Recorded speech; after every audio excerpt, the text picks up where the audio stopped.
Hi, I'm Ben Ferguson, and welcome to your AMAC Weekly News. First up, after a year of protests, riots, and attacks on police officers following the death of George Floyd, the verdict is in. But apparently it's still not enough for the left. Up next, the left and Black Lives Matter also spent the last year raising millions of dollars on the backs of other people's tragedies. So where has all that money actually gone? Well, we know some of those details. And finally, AMAC CEO Rebecca Weber is here with an update on AMAC members on an incredible new app that deals with news that you can get right on your phone. Your AMAC Weekly News starts right now.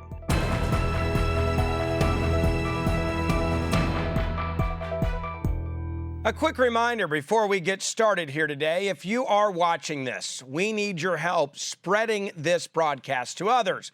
We have been kind of silenced recently by social media, so please make sure you hit that share button and share this with your family and friends. Now onto the big news of the week. Former Minneapolis police officer Derek Chauvin was found guilty on all charges this week in the death of George Floyd that happened 1 year ago. But the real question is whether or not the jury actually had a choice in the results they gave to us. Now, I'm talking about a city and a country which have been on edge for more than a year because of the irresponsible rhetoric of the extreme left and Black Lives Matter as an organization.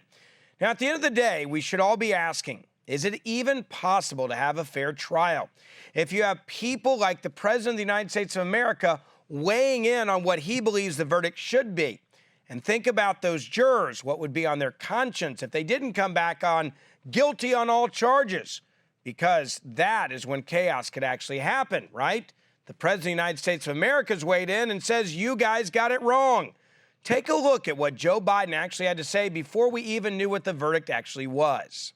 I can only imagine the pressure and anxiety they're feeling. And so I waited till the jury was sequestered. And I called, and as I wasn't going to say anything about it, but Thelonious said today on television, and he accurately said it was a private conversation because Joe understands what it's like to go through loss. And they're a good family, and they're calling for peace and tranquility, no matter what that verdict is. I'm praying the verdict is the right verdict, which is, I think it's overwhelming in my view. I wouldn't say that unless the jury was sequestered now. Not hear me say that. Now, of course, the White House has come to the defense of the president by saying, hey, when he made his comments and you heard him say it, he knew the jury was already sequestered and deliberating the verdict.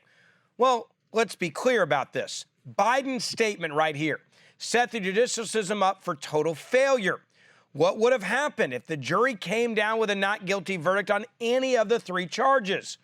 You would have had anarchy across the country, and especially in the community that had already dealt with so much anarchy in Minneapolis. They would have felt justified, the anarchists, because the president said that this police officer was guilty. And of course, that would mean on all charges.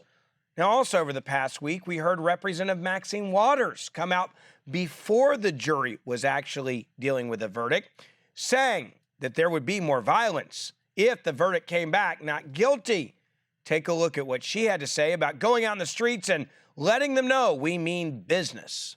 Well, we got to stay on the street, and we've got to get more active. We've got to get more confrontational. We've got to make sure that they know that we mean business. Now, to be very clear, these statements are coming from those who are supposed to be leading our nation.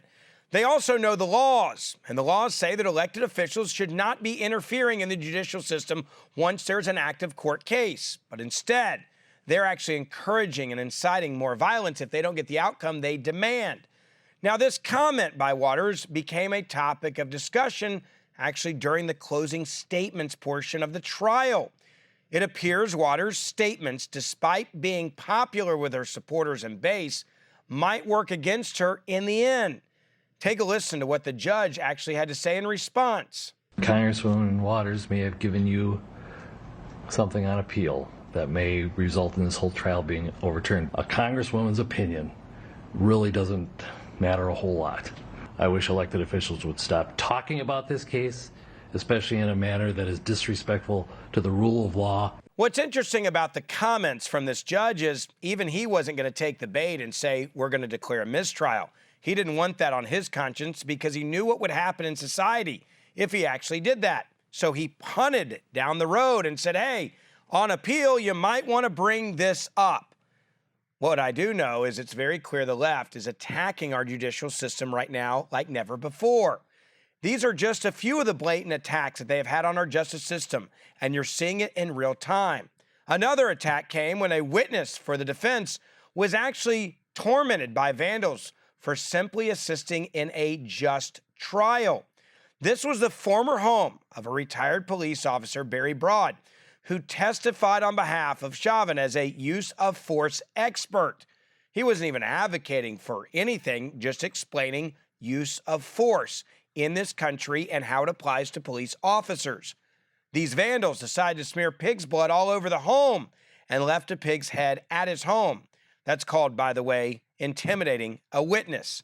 Now, at the end of the day, we should all be asking, is it even possible for anyone to have a fair trial in this country when you have politicians, including the most powerful man in the world, and Joe Biden, weighing in at every turn?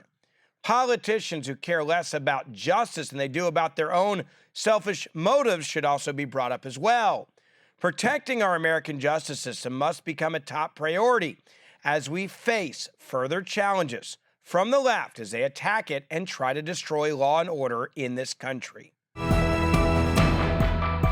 Many have been asking questions quietly now for quite some time. Where is the money going with the Black Lives Matter movement? Now, if you listen to the leaders, they claim they're not about money, they're just about justice for all black lives in this country. But now we are actually seeing behind the curtain. We now know that the co-founder apparently has millions of dollars in real estate that she's purchased. Don't worry, there's still more money that's missing. And we're also understanding now the relationship between Black Lives Matter as a movement and why it's so politically important for people like Nancy Pelosi. Nancy Pelosi is under serious heat right now for what she had to say after the verdict was read in Minneapolis. She said one of the most disgusting and politically motivated things you're ever going to hear. Take a look. Thank you, George Floyd, for sacrificing your life for justice, for being there to call out to your mom. How heartbreaking was that? Call out for your mom. I can't breathe. But because of you, and because of thousands, millions of people around the world who came out for justice, your name will always be synonymous with justice. And now we have to make sure justice prevails in the sentencing. But that's its own procedure.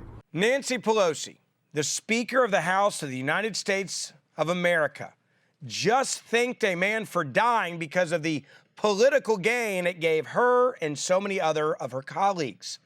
This has nothing to do with justice. Her statement has nothing to do with justice. In fact, this is all about political advantage for those like Pelosi who use tragedies just like Floyd's death to push their own political agenda and narrative. Think about what you just saw, a woman thanking somebody for dying so they could use the tragedy to push their political agenda on America. Now, Pelosi isn't the only culprit in all of this. In fact, Black Lives Matter has been under fire after the group's co-founder went on a real estate buying binge. I'm not kidding. Black Lives Matter co-founder bought 4 high-end homes for $3.2 million in the U.S. alone. And apparently she was looking at other property in the Bahamas. She began her buying spree back in L.A. in 2016 when the money started flowing in for Black Lives Matter. Since this all came to light, even other Black Lives Matter group leaders have called for an independent investigation into where all the money is going. Now, the scrutiny of this organization is also coming from those who Black Lives Matter claim to be helping. Those they raise money off the tragedy and the deaths of individuals. For example, family members now of Breonna Taylor, who Black Lives Matter championed, and Michael Brown, another name that Black Lives Matter championed and raised insane amounts of money off their tragedies. Their family members are saying, where are you? Where's the money? You haven't done anything for us. Breonna Taylor's mother, Tamika Palmer, took to Facebook just last week and blasted the Black Lives Matter chapter of Louisville, Kentucky. She wrote in part, I have never personally dealt with Black Lives Matter Louisville and personally have found them to be fraud. Now, this is coming from an individual whose daughter is one of the primary faces used by the Black Lives Matter movement nationwide, also in their fundraising. This is proof that the organization has been taking money from supporters without telling anyone where the money is actually going. The group is also not providing any actual assistance to the families who lost their loved ones while they're making money off their tragedies and their deaths. Their primary motive is destruction and division in this country, I've been saying now for months. Look at what happened just this week. Even after the maximum sentence was given to Derek Chauvin, that police officer in Minnesota, it still was not enough to stop the attacks by so-called protesters.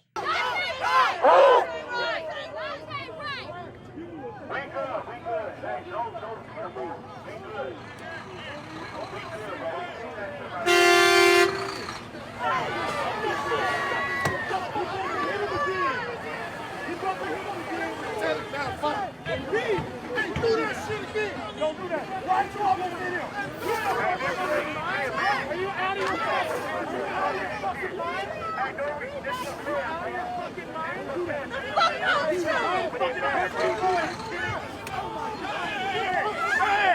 See, what Black Lives Matter as an organization understands is they've got to move on to the next tragedy they can find to make sure they keep their organization moving forward, financially pulling in millions of dollars. That's why they announced right at the end of this trial that they were going to start their latest protest for a new victim, Dante Wright. The point is, this is never going to stop, and the Black Lives Matter organization and the politicians who support it understand what it does for them. They can profit off of this destruction. They can gain political power off this division, and they don't want it to end anytime soon. This is not actually about Black Lives Matter helping people. If it was, they would have helped these families, and they didn't help them on purpose. In fact, as Breonna Taylor's mother put it, she's never even spoken to anybody in the Black Lives Matter organization in her own city. So the question we should be asking right now is, why are politicians not taking more time looking into the finances of an organization that isn't even helping the victims they claim to be supporting? There is no doubt there is a big divide in this country. There are many that are attacking the police and others that want to stand with the police. And now, after what has happened in Minneapolis, where do we go from here? Joining me now to talk about that is the CEO of AMAC, Rebecca Weber. Rebecca, there was a shocking moment, almost of admission this week, from the Speaker of the House, Nancy Pelosi, where she actually thanked George Floyd for dying. It is something that I watched it in real time as she was doing this press conference, and I couldn't believe what I heard. And she is taking some criticism now from some in the media and some on the left that couldn't believe she said it. But I also think there was a lot of truth to what she was saying. It is very clear that Democrats used George Floyd's death for political reasons, for fundraising, and to get people angry so they would come out and vote. And I think what she was really describing to the country is, hey, without George Floyd's death, without him dying, we may not have won back the Senate. We may not have had this victory in the White House.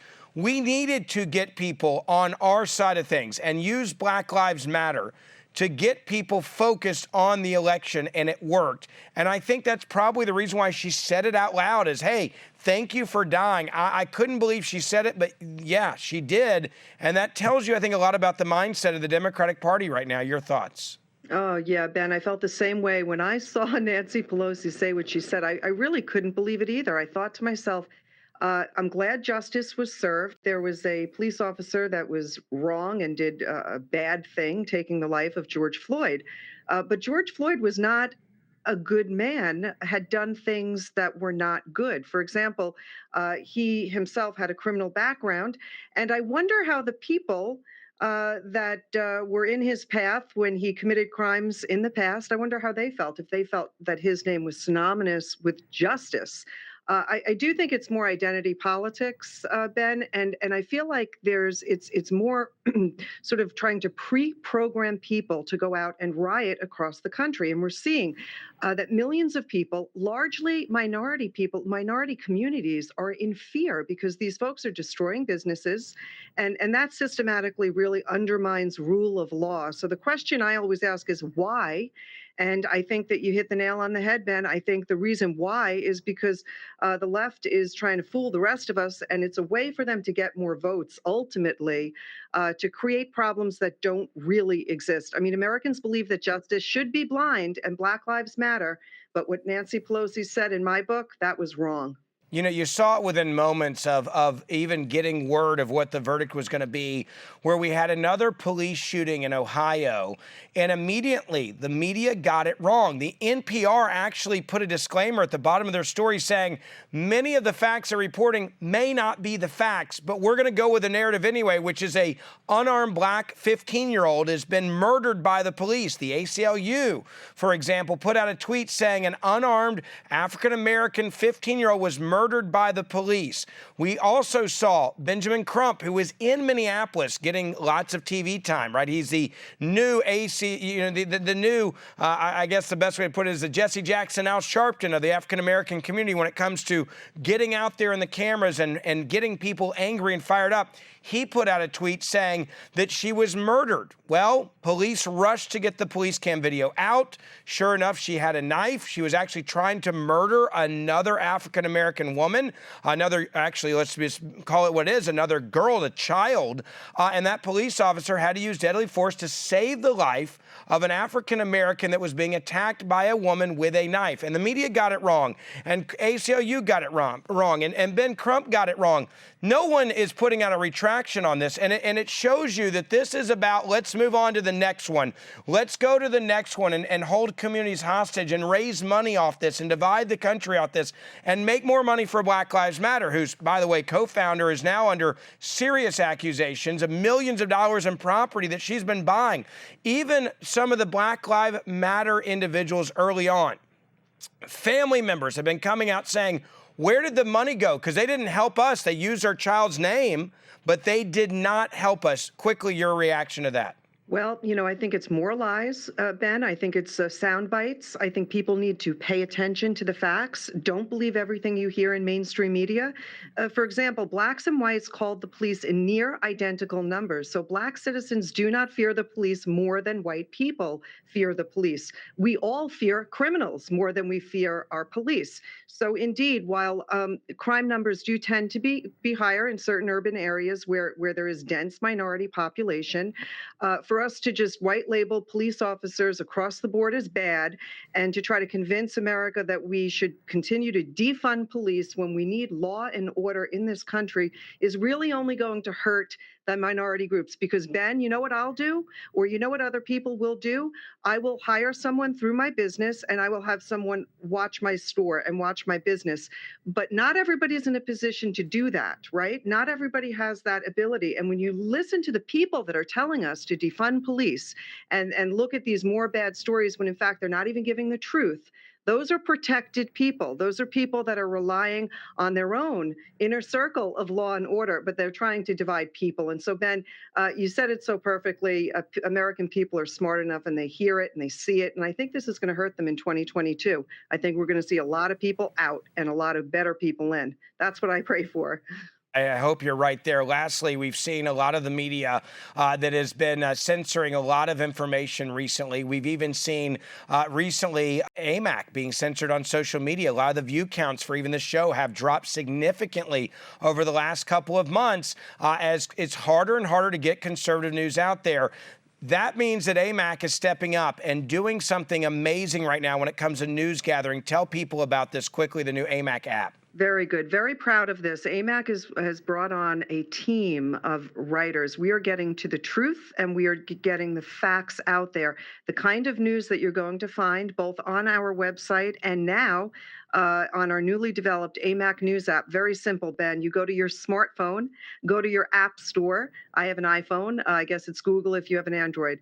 Search in the search bar AMAC Inc.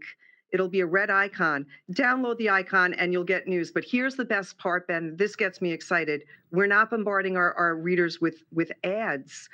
This is going to be so refreshing for people who sometimes go to websites where they're giving you all kinds of clickbait. Not this site, not this news app. You can set up notifications and get news on the go. So I encourage people to download the news app. We can put the link up here right now. But yeah, check it out because there's lots of stories on all kinds of developments. Thank you, Ben. Rebecca, it's going to be really big, and we'll keep updating people about this app weekly, that's for sure. That's going to be huge for some of you, so make sure you download that app right now. Rebecca Weber, CEO, AMAC, thanks so much for coming on AMAC Weekly News this week. Nice to have you as always. Thank you, Ben. That's it for this edition of your AMAC Weekly News. As we mentioned a moment ago, this show is really being pushed down and censored and silenced, so if you watch it, please make sure you share it on social media. Share it with your family and friends. Send them a link, an email, and let them know about this show and the amazing work that AMAC is doing. Download that app we just talked about. And most importantly, if you haven't joined AMAC or renewed your AMAC membership, it is so important now to continue to be involved. We are here to help you have a voice in Washington, around the country. We are organizing, and it's because of our amazing members that we're able to do this. So please make sure you tell your family and friends about AMAC. Renew your membership now if you have not, or joined if you've never joined before. I'm Ben Ferguson, and I'll see you back next week for our next episode.